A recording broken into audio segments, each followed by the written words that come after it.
I know you just read the title, and you're probably saying, "What? What are you talking about? Never. That's terrible."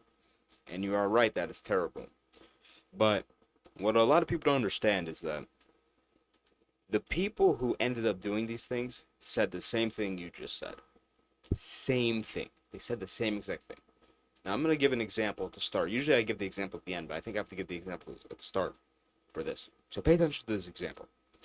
Imagine you have a car, and you get into it. You're unconscious, but the pedal's to the metal, and you can't turn the car or nothing. You're just driving straight forward, 150 miles an hour. Who knows? You're unconscious. Who knows? You may hit a car. You may fly off a cliff. You may hit a guardrail. Who knows? Who knows what will happen? That's the path people go on when they, most of the time, for some of them, they have mental issues or whatever. But most of the time, these are just average people who got in this car and went in this situation. Same thing for heroin addicts, same thing for crack addicts, same thing for people who end up, you know, doing stuff without consent to people. Same thing for people who watch really weird content, and we're gonna get more into that type of content later. But the point is, you don't have any control, like a feather in the wind. But in this case, you're in a car driving 150 miles an hour down the road. Who knows what will happen? You have no control over what's gonna happen. And I'll say this because that's really how it is in this case. So first, we're gonna look at explicit content. I know, weird segue, but it's gonna make sense. I'm not gonna give you a TED talk on how this type of content destroys your brain, but in short, usually at the start, when you do start, you say, "Oh, I'll never watch anything that weird."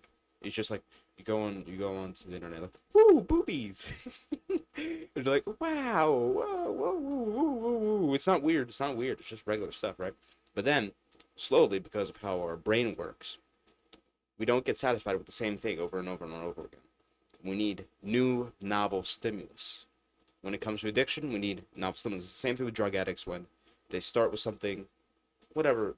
I don't know what the scale of what this drug is light and this drug's really hard, but you start with lighter drugs and then over time, it goes up, and it gets worse and worse and worse. Same thing with explicit content. You start off really normal, and then it just keeps getting weirder and weirder. Eventually, starting to watch stuff like stuff about peeing, like really, really weird stuff. And the point is, at the start, you were like, peeing. Oh, what the hell? That's weird. Who would do that? That's odd. I'm not weird. But, and that's when you started. But as your brain, gets more and more messed up, more addicted, eventually you're gonna be there, and before you even realize it. And it also relates to the situation because when you're addicted to that type of stuff, you're basically a loser at that point. It's very hard to be addicted while not being a loser in real life. So you're not taking care of yourself, you're not brushing your teeth, you smell bad, you don't take care of your hair, you do nothing to you're just a fat slob, basically. You're just a fat slob that disgusts everyone around you. And then that leads to you not being able to get any woman. Because what woman wants a fat slob? No woman wants that. Or you're gonna be repulsed by you. So then, and it's not just about marriage. Cause some people are married or like that, but they haven't get no action. Their wife hates them. Their wife doesn't respect them. So that doesn't count. So they're at the point where they're addicted, and now their interests are kind of weird. They like weird stuff, and then they don't get any action with women. They can't get a woman if they wanted one. Then they're like, well, you know, at the start, at this point, before they got in that car and started, driving whatever and losing control, they were like, I would never do anything with a kid. What do you mean a kid? That's terrible. But now they're all the way over here and they're just driving the car, whatever. I'm like, well, I can't get anything. I can't do anything. You see, if you watch TCAP, because I've thought of this video idea when I watched To Catch a Predator. I'm not going to get into too much into detail of that because it's not really relevant. But you see a lot of their interviews, like, I would have never imagined myself doing this. I saw this and I would never do it, blah, blah, blah, blah, blah. And I believe them. They believed at a certain point they would never do this. But now they've done it because they got in the car and they had no control of where they're going. They could have became a drug addict. They could have flown off a cliff and just ended up deleting themselves, etc. You don't have control over this ride. You can end up being a predator off of this ride. You don't know where you're going. Okay, so in this case, it ended up being a predator and ended up beating Chris Hansen. Fortunately, because I mean, thank God it wasn't an actual kid, but yeah, they talk about like, oh, I wouldn't have done that, blah blah blah blah blah. That's how everyone starts until they get in the car and they start riding down the road, and then eventually, if they don't just delete themselves, they'll hit something. This car will hit something. It'll hit like a tree. It'll hit a pedestrian. It'll hit something, and then like they wake up like, oh, jeez, man, well, this is bad. What am I doing? In some cases, people get fortunate because because let's go back to the car example, maybe they drive into a tree and they survive. Now this is what happens to a lot of people. They do something really bad or something really bad happens to them. And they just wake up and they're like, oh, they get out of the car. The car's totaled. They're left with injuries. Their life's a mess.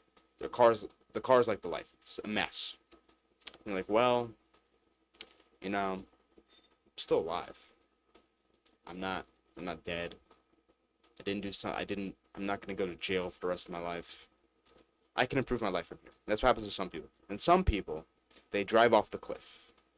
It's over. Or maybe they hit a pedestrian and kill an entire family. That's kind of the equivalent of being like a child predator, right?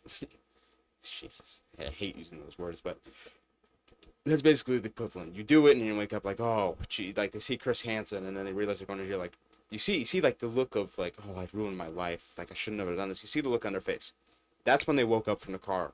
They woke up. They gained consciousness at the wheel, but it's too late. It's too late. They've already ruined their lives. So, like I said, this doesn't mean just because you're a loser you can become a predator. It's not what it means. It means if you're a loser and you go into this car unconscious and you're just driving forward 150 miles an hour with no control, you're going to end up somewhere bad. Unless you get very fortunate and you're in a situation where you can pick yourself back up. So this video, if you're a regular viewer of my channel, you probably understand that you shouldn't be a loser, right? But this is a call to everyone else who just scoffed like, I would never do that. But they're getting to the car and they're driving and they're about to fall asleep. They're about to fall asleep and be in the situation I just talked about. Or maybe they're already asleep. If that's you, this is your call to wake up, okay? You need to drop the explicit content. You need to start taking care of yourself. You need to start doing productive habits. You need to take control of your life. You need to wake up at your wheel and like, oh, I don't like where this is going. All right, let's slow down. Let's drive at a reasonable speed. Let's, drive this car where I actually want to go. I want to be a basketball player. Okay, let's start driving the car towards there. Let's not get out of control and end up God knows where. So that's the point of this video. The point of this video is to call out to those people who are about to get in the car, be unconscious, and end up doing something they never thought they would do. You don't have to do that. You don't have to be unconscious at the wheel. You can take control of your life. It may be really, depending on how far you are, it may be really hard to do so. Maybe you're really deep asleep. But I guarantee you, if you're able to listen to this video, if you're able to watch me, if you're able to listen to me, you can do it. You can take control of the wheel and choose your destiny.